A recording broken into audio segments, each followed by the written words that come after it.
So it is darkness, and things happen after dark. We know that.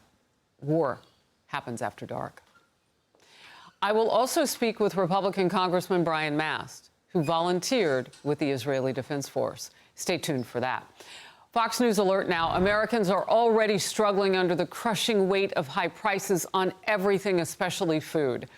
And now, bracing for the effects of a massive port strike. It's on. I'm Harris Faulkner. You are in the Faulkner Focus. Tens of thousands of dock workers from Maine to Texas are picketing for the first time since 1977. Their contract expired at midnight.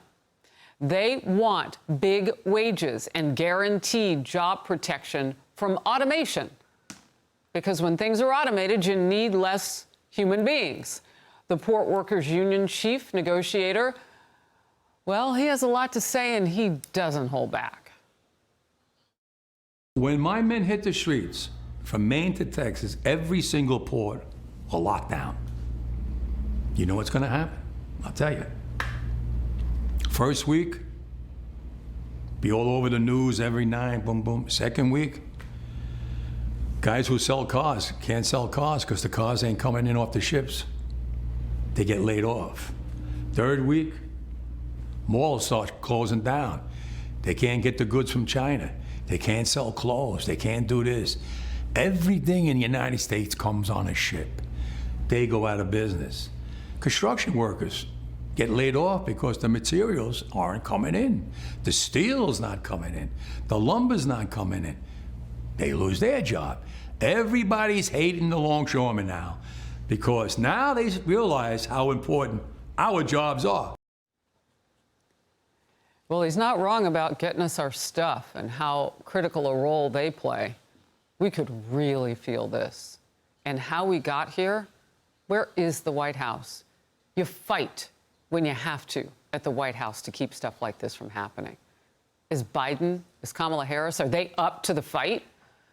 Let's take a look at the crisis that's upon us now, because this administration is almost famous for how many times they can let a crisis happen because things went on too long without leadership. Some 45,000 dock workers at 36 ports from Maine to Texas are on strike today. A J.P. Morgan analysis found this could cost the U.S. economy $5 billion a day. Major retailers to small businesses are also preparing for supply chain disruptions. We could see shortages of some critical items, medical equipment, vehicles, food, clothing. And if you think the inconvenience is going to be bad, imagine how you're going to have to pay for those few things that are coming through. Stuff's going to get higher if this goes on too long.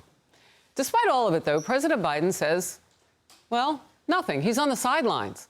The White House has said he would not invoke Taft-Hartley Act. That act allows the president to order an 80-day cooling-off period. That gets us way beyond the Christmas holidays and into the new year for a fresh look at what the union and the corporations are fighting about. That would avert a strike at this point. The White House, well, playing dodgeball. You know how it goes. Let's watch. At what point would the president be willing to intervene? How long would he allow that to go on, and at what cost to the I'm not going to American get into economy? hypotheticals. I'm not from here. Would the president consider walking the picket line? I'm not going to get into hypotheticals. We believe that collective bargaining is important here. We've always said that. We believe that both sides should come to the table in good faith and get to an agreement, a fair agreement. I thought she said she wasn't going to go into details. Fox Business's Grady Trimble is at the port of Baltimore, one of the many that we depend so much on. Grady.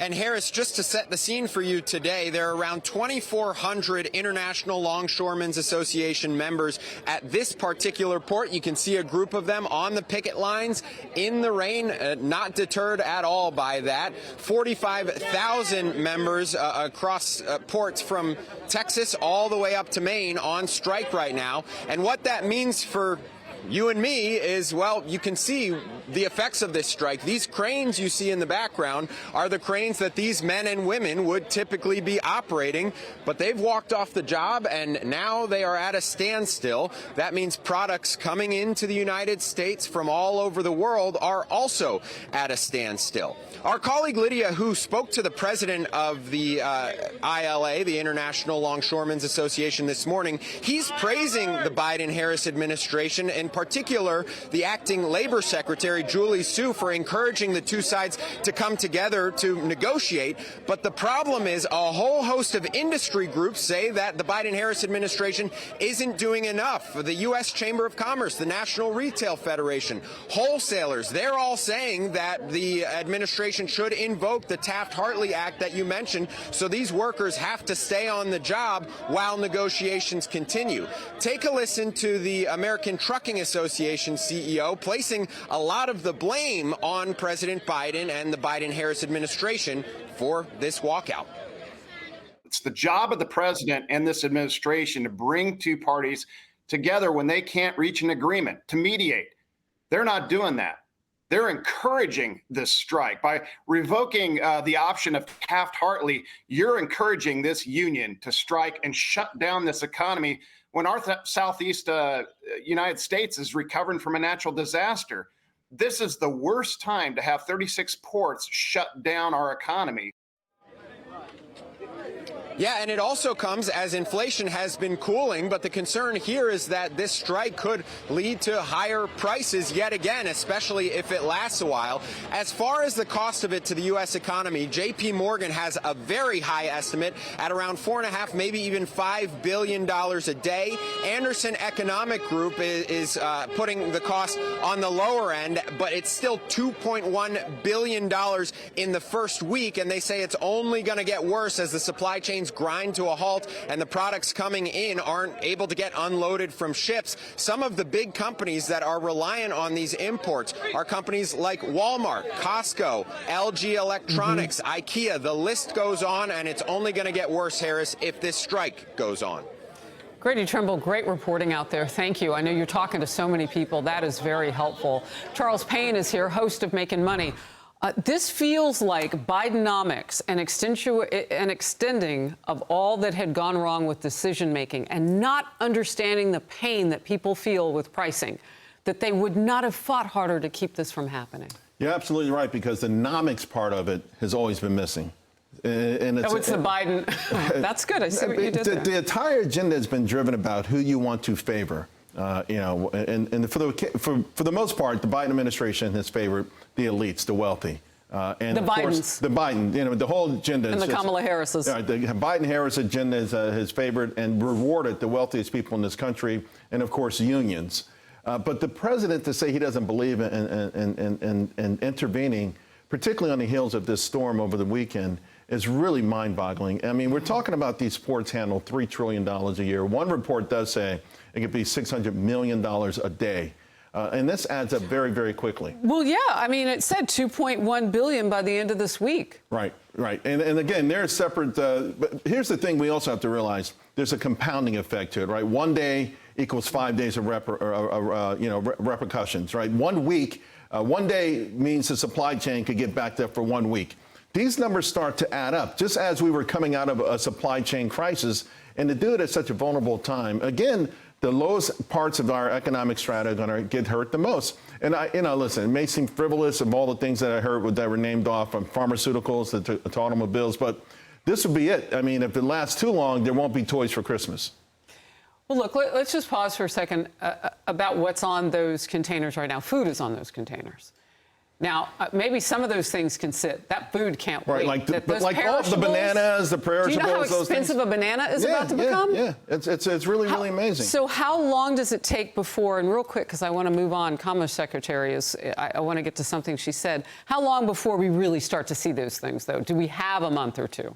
Not a month. I think we see them in weeks. All right. Commerce Secretary Gina Raimondo did an interview yesterday, but not as Commerce Secretary. She appeared as a Kamala Harris campaign surrogate hours before the strike began.